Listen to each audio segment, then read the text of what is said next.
Mediocrity says it's below my capacity, even though I can do more, but it's okay here.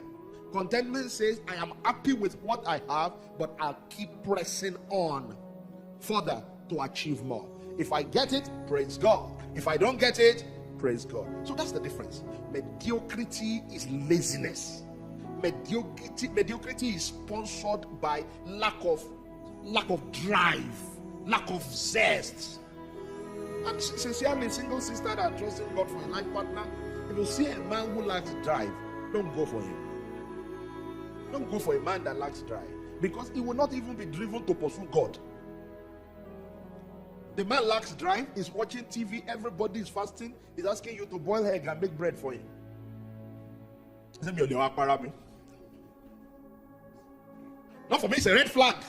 It's a red flag. A single brother, you're in a relationship, he's not sick, he doesn't have ulcer, he doesn't have anything. They say, we are waiting upon the Lord. Then he's eating. I say, bro, why? Say, well,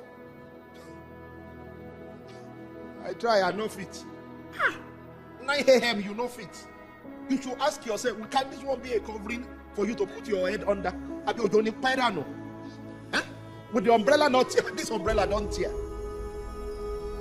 He cannot play with his stomach at all. That's mediocrity. He doesn't have a job. Yes, he's not applying anywhere. He said, I've not seen any advert.